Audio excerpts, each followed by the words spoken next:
শিখা lifestyle চ্যানেলে তোমাদের স্বাগত। আজকে আমার লতি আর কাটল বিচি দিয়ে বানাবেন, তার জন্য লতিগুলো বেছে নিয়েছেন, কাটল বিচি চুলে নিয়েছেন, সব কিছু চুলে নিয়ে সিদ্ধতে বসিয়ে দিলেন। এদিকে দেখো সিদ্ধটা হয়ে গেছে। কড়াইটা বসে গরম করে তেল দিয়ে দিয়েছেন।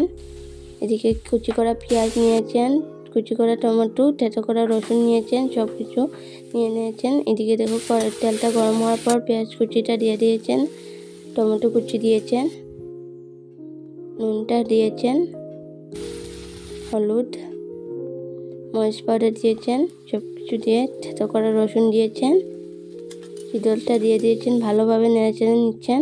তার মধ্যে কাঁচামরিচ থেতো করে দিয়েছেন, সব কিছু দিয়ে ভালোভাবে কষিয়ে সিদ্ধ করা লতি কাটল বিচিগুলো দিয়ে দিয়েছেন।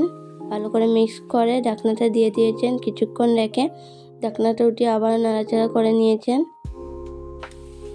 দেখো হয়ে গেছে এটা। আর তোমাদের ভিডিওটা ভালো লাগলে চ্যানেলটা সাবস্ক্রাইব করে দিও, লাইক কমেন্ট শেয়ার করে দিও।